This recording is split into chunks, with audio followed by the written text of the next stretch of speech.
What's up everybody, and welcome to the channel. In today's video, we're gonna do a side-by-side comparison with our 2024 Audi RS3, comparing it to a 2024 Lexus IS500. These aren't necessarily direct competitors. However, when you look at pricing, Audi RS3 starts at 61 grand, IS500 starts around $63,000. As tested, our car is $65,000 and this one is $69,000. And we have the Vector Blue and Turbo Blue, so pretty cool to see them in very similar specs. Moving on to the engines of each of these cars as well as performance, on the Lexus IS500, you're gonna find a naturally aspirated 5-liter V8 with 472 horsepower and 395 pound-feet of torque. This has an 8-speed automatic transmission, rear-wheel drive, curb weight is 3,900 pounds, and 0 to 60 is 4.4 seconds. The Audi RS3 has a 2.5-liter inline 5-cylinder turbocharged motor with a 7-speed dual-clutch transmission, quattro all-wheel drive, 401 horsepower, 369 pound-feet of torque, and with a curb weight at 3,600 pounds, it can do 0 to 60 in 3.3 seconds. Moving on to the exterior styling, of course the colors are very similar, especially with all the gloss black accents. Looks are subjective. On the Lexus, you got a nice, massive hourglass-shaped front grille, huge openings, pretty aggressive look, really small headlights with a sharp cut in them. They look super nice. Large hood with sharp body lines. On the Audi, kind of similar actually in front end appearance. You have a massive gloss black grille once again. You can see sharp designs all around. A little bit different design for the LED headlights. Sharp lines on the hood. The IS500 is a larger car overall. RS3, super compact looking, bulging fender flares to give it kind of a wide body appearance. So I like how stout this car looks. In back, once again, pretty aggressive. Little lip spoiler, more gloss black trim, LED taillights. And then on the Lexus, once again, they actually kind of look very similar. Lexus has a little bit more sharp angles to it. Nice little spoiler on this one. Big LED taillights, diffuser, quad exhaust. And then you can tell the side profile, it's a little bit larger of a car. But again, looks are subjective. I think both look very cool and they match the brands nicely. Moving on to the interior with the Audi RS3, you have a nice thick steering wheel with the perforated leather.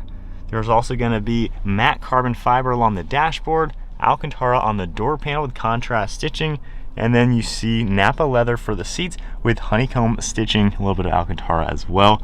Very sporty interior. There is a little bit of plastics with the piano black, and then you have a nice infotainment screen in the center.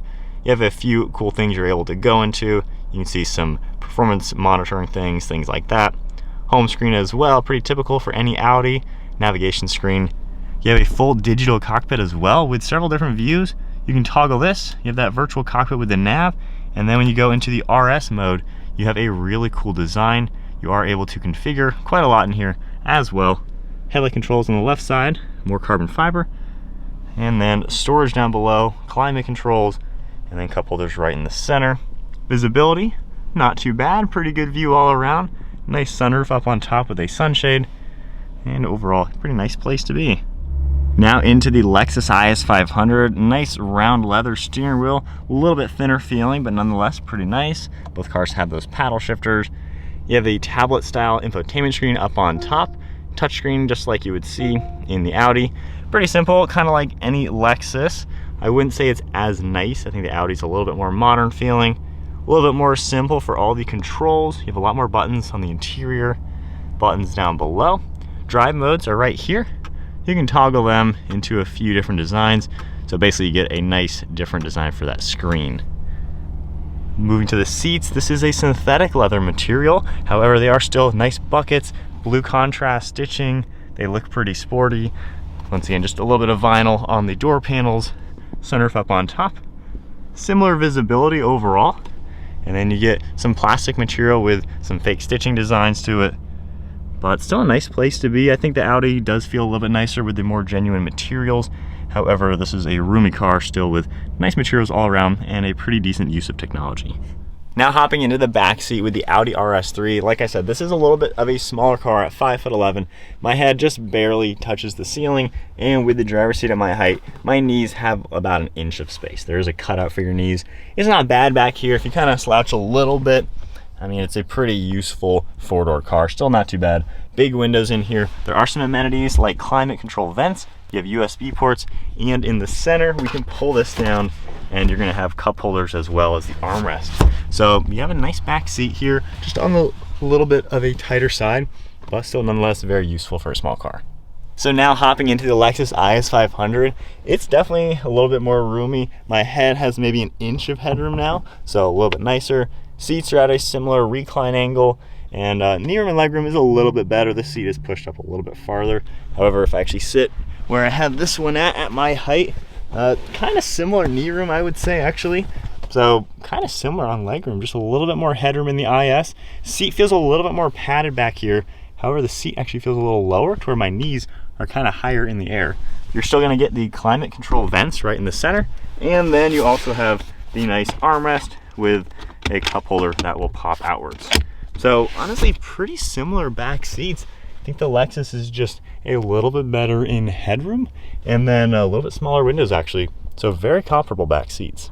Onto the trunk space in the Audi RS3. You can see how it's nice and squared off. You have a low load floor, pretty good amount of space in here. Seats will fold down nice and flat. There is hidden storage space underneath the floor.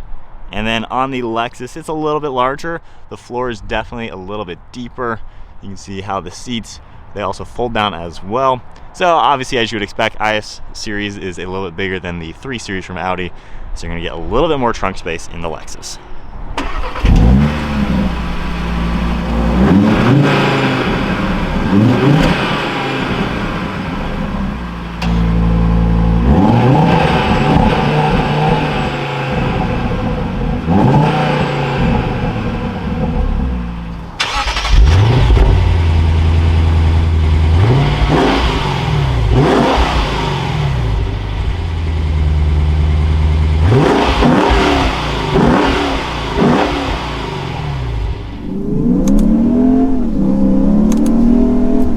I will say it is a little delayed on the shifting, but in the Sport Plus mode right now, it still is a super luxurious, refined car. It feels like there's substantial size to it. Not necessarily footprint, but like the weight of it.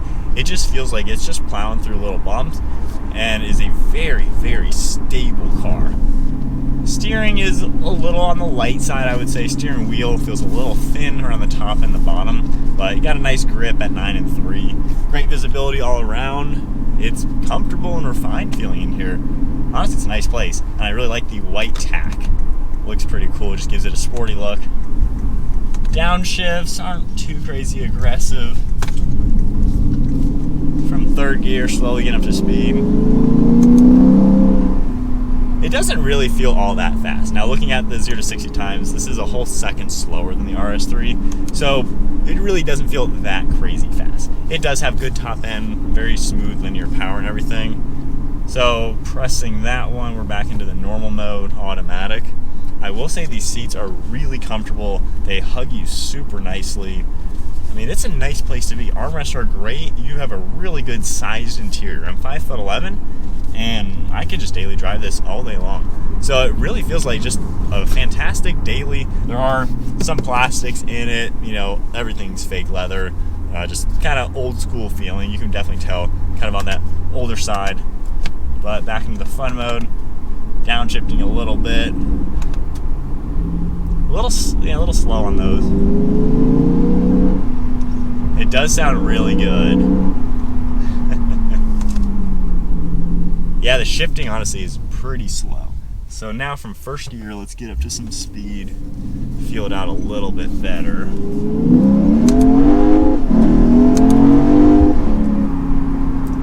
Yeah, the shifting is pretty slow.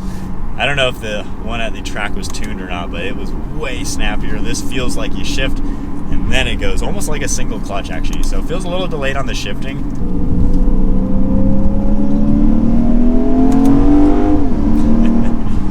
Not bad. It does feel a little on the heavier side.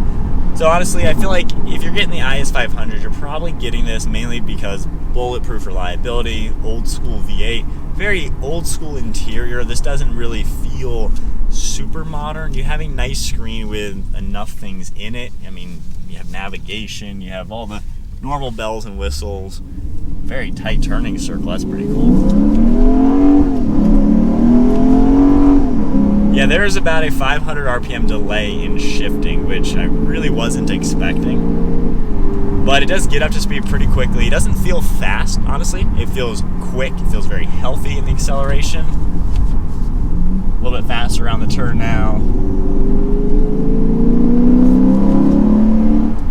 I mean, it's fun. It kind of feels like a Mustang almost. It just kind of has that old school, just muscle car feeling. But, of course, you can tone it all down and just be in a nice, normal, refined luxury car. So not trying to drive this too crazy. Obviously, brand new car versus my own car. Definitely pretty sporty in here. It definitely feels pretty quick. The seat, just as comfortable. I do like how the IS really cradles you, so it's even a little bit more of a deeper bucket seat than these. However, these still, they cradle you nicely. They are very supportive. They're a little bit on the stiffer side, I would say, to be a little bit more sporty, I would say. Maybe a little bit more road noise in here, and you definitely feel all the bumps a lot more. This car is a little bit more like twitchy on the bumps and things like that.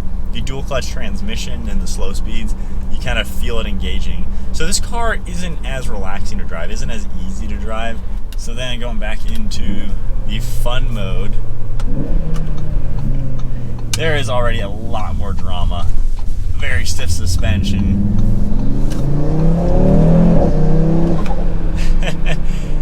Significantly faster, like, wow.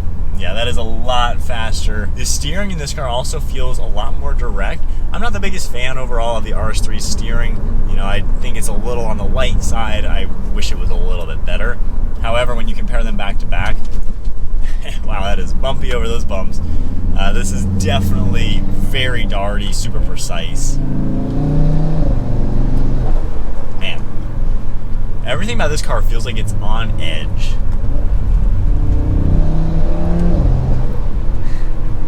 The brakes also do a great job. Both cars, I mean, in this type of driving, feel pretty similar for brakes. Man, the transmission is a big difference in this car. As soon as you hit the paddle, you have already shifted. There is a night and day difference in the performance with this car. So let's turn around now. Yeah, there's a lot of drama in this. Not quite as tight of a turning circle with the all-wheel drive.